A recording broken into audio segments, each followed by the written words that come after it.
തേയിലയുടെ കൊളുന്ത് നുള്ളാൻ ഇനി അവരില്ല. ആ തേയിലത്തോട്ടവും യന്ത്രങ്ങളുടെ അനക്കമില്ലാതെ ഫാക്ടറി അടഞ്ഞുകിടക്കുന്നു. തോട്ടത്തിലെ തൊഴിലാളികളും ജീവനക്കാരും കുടുംബാംഗങ്ങളും ഉൾപ്പെടെ 89 പേരെയാണ് ഉരുൾ കൊണ്ടുപോയത്.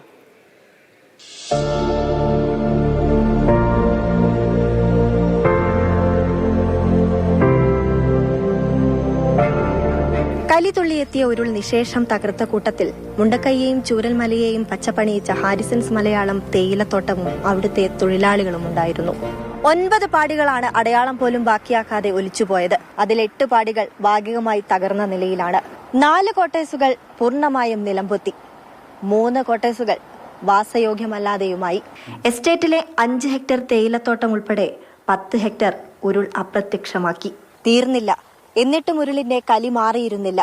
തോട്ടത്തിലെ ജീവനക്കാരും അവരുടെ കുടുംബാംഗങ്ങളും ഉൾപ്പെടെ 81 പേരെയാണ് ദുരന്തം കൊണ്ടുപോയത്. ഒരുപാട് ആൾക്കാരുണ്ട്. അവരൊക്കെ ഇപ്പൊ കണ്ടുപിടിച്ചെങ്കിലേ അറിയുള്ളൂ അവർ ജീവനോടെ ഉണ്ടോ ഇല്ലയോ എന്ന്. ബോഡികളൊന്നും തിരിച്ചറിയാൻ പറ്റില്ല. അതേപോലെ ഈ മുണ്ടക്കൈ പറഞ്ഞ ഈ പ്രദേശത്തും ഒരുപാട് ജോലി ഞങ്ങളൊപ്പം ഉള്ളതും സുഹൃത്തുക്കളും അല്ലാത്തവരും ഉണ്ട്. 84 ഒരു പൊട്ട് ഇവിടെ പൊട്ടിയിട്ടുണ്ടായിരുന്നു. ഈ പൊട്ടിയതിന്റെ കുറച്ചടുത്ത് സ്കൂളിന്റെ ഒരു ഭാഗം ഉള്ളതുകൊണ്ടാണ് ഞങ്ങളൊക്കെ രക്ഷപ്പെട്ടത്. അല്ലെങ്കിൽ ഞങ്ങളൊന്നും ഇപ്പൊ നിങ്ങൾക്ക് ഈ ഇത് തരാൻ ഉണ്ടാവില്ല. 26 പേരുടെ മൃതദേഹം കിട്ടി.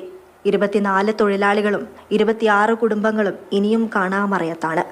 4 അതിഥി തൊഴിലാളികളിൽ ഒരാളുടെ മൃതദേഹം മാത്രമാണ് ലഭിച്ചത്. 2 ജീവനക്കാരും 7 കുടുംബാംഗങ്ങളും ദുരന്തത്തിൽ അകപ്പെട്ടു.